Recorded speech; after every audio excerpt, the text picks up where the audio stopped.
آیا تاسو هم د کمپیوټر درنولو پر وخت د مشکلات سره مخامخ سوي یاست؟ آیا تاسو هم غواړئ ځان لپاره یو ښه کمپیوټر انتخاب کړئ؟ ممکن ستاسو جواب هو وي. دا چې زموږ زیاتره کارونه په کمپیوټر ترسره کوو، نو د دې لپاره موږ اړ یو تر څو یو کمپیوټر ځان لپاره رانیسو.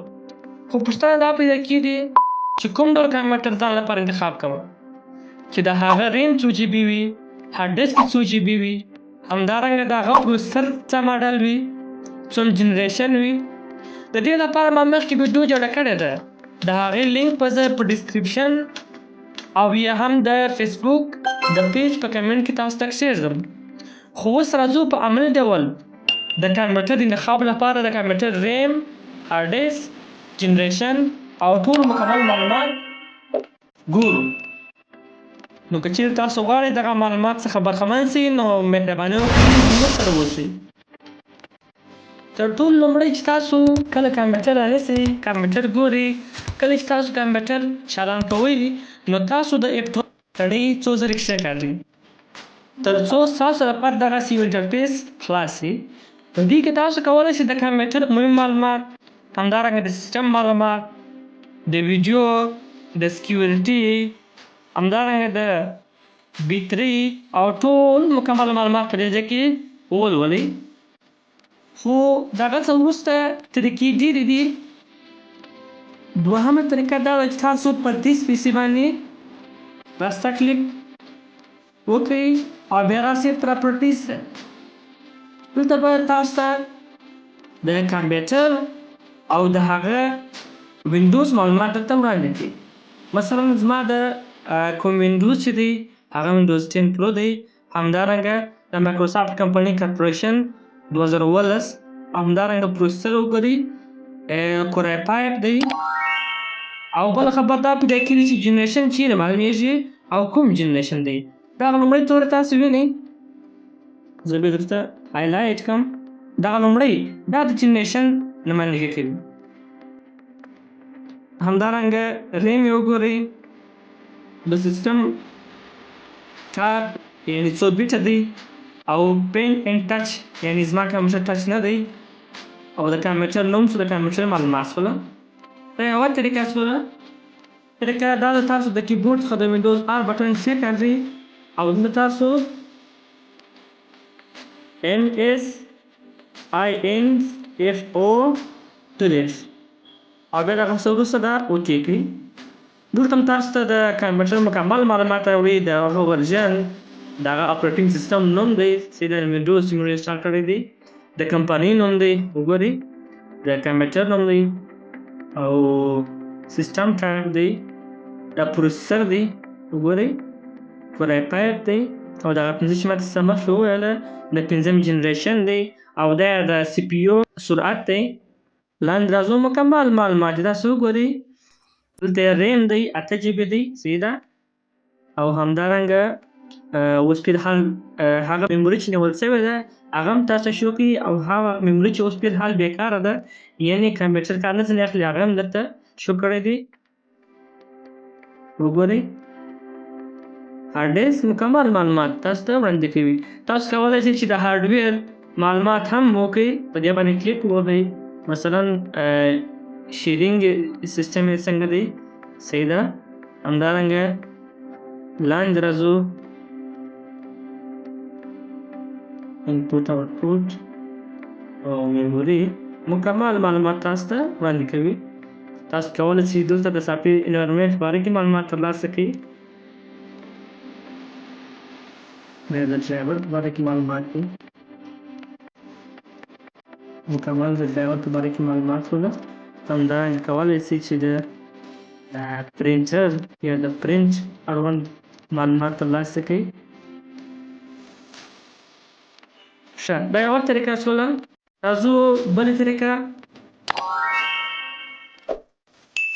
یو ځل بیا د کیبورډ څخه وینډوز آر بټن کلیک وهو او دلته لیکو DXDIAG او بیا کلیک وهو. انتظار کېږو. وګورئ دا سیسټم مکمل معلومات شوله. دلته د نن وخت تاریخ او پیجې هم راته ښیي. د کمپیوټر نوم سو، د اپریټینګ سیسټم یا د وینډوز نوم سو، حتی د هغه د بیلډې د جوړېدو نتیجه ورته مشخصه کړله. کومه ژبه تاسو په کمپیوټر کې استعمالوئ؟ صحیح ده. بایوس پروسیسر یې وګورئ. میموري یعنې د میموري څخه مطلب ریم دی. او دلته وګورئ چې پیج فایل ښه دغسې اوس د ډسپلې په اړوند تاسو معلومات کولی شئ. وګورئ زما د کمپیوټر ګرافیک چې دی HD ګرافیک دی. صحیح ده. او کمپنۍ انټل کمپنۍ ده. مکمل معلومات تاسو دلته کتلی شئ.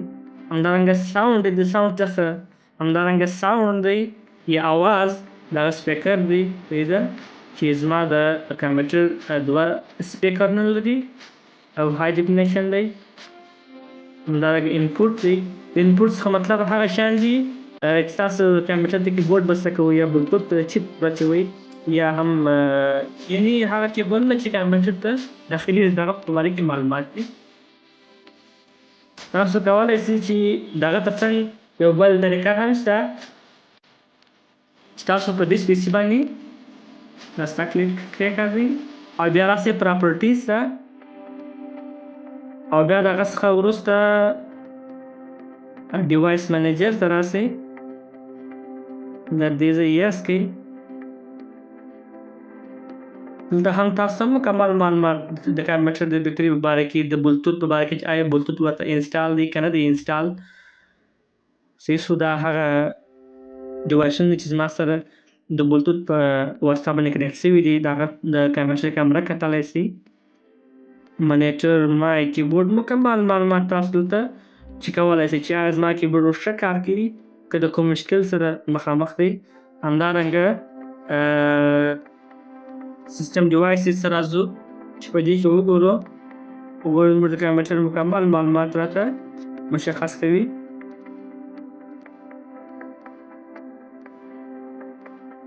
د دې لپاره چې ویډیو اوږده نه شي یو بله وروستۍ طریقه هم درته ښیم. تاسو کولی شئ د دې طریقې څخه خپل کمپیوټر چیک کړئ ویې ګورئ. هغه طریقه بیا تاسو راځئ په دې PC باندې کلیک ووهئ. راځئ بیا منیج ته دې ځای یې استوئ.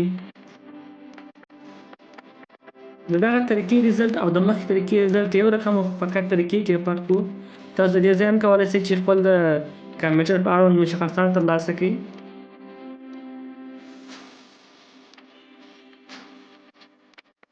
مخکې چې موږ وویل دا بل طریقه وه. یو بله خبره پاتې شول چې د کمپیوټر هارډ ډیسک به څنګه چک کوو چې هارډ ډیسک څو GB دی. تاسو دې ځای کولی شئ چې دلته کمپیوټر باندې کلیک ووهئ او دغه ډرایورونه سره جمع کړئ. دې څخه هم داسې معلومېږي چې ستاسو کمپیوټر څو GB هارډ ډیسک لري. خو څنګه په ډېر لنډ طریقې سره معلوموم. تاسو یو ځل بیا راسئ په دې PC باندې کلیک ووهئ. بیا راسئ منیج ته. په دې برخه کې موږ تاسو یوازې د کمپیوټر هارډ ډیسک راته مشخص کوي او بیا راسئ پر ډیسک منیجمنټ باندې کلیک کوئ. وګورئ 238.40 فلحال موجود. د هغه مکمل هارډ ډیسک شو. دا خو د کمپیوټر مشخصات شوله.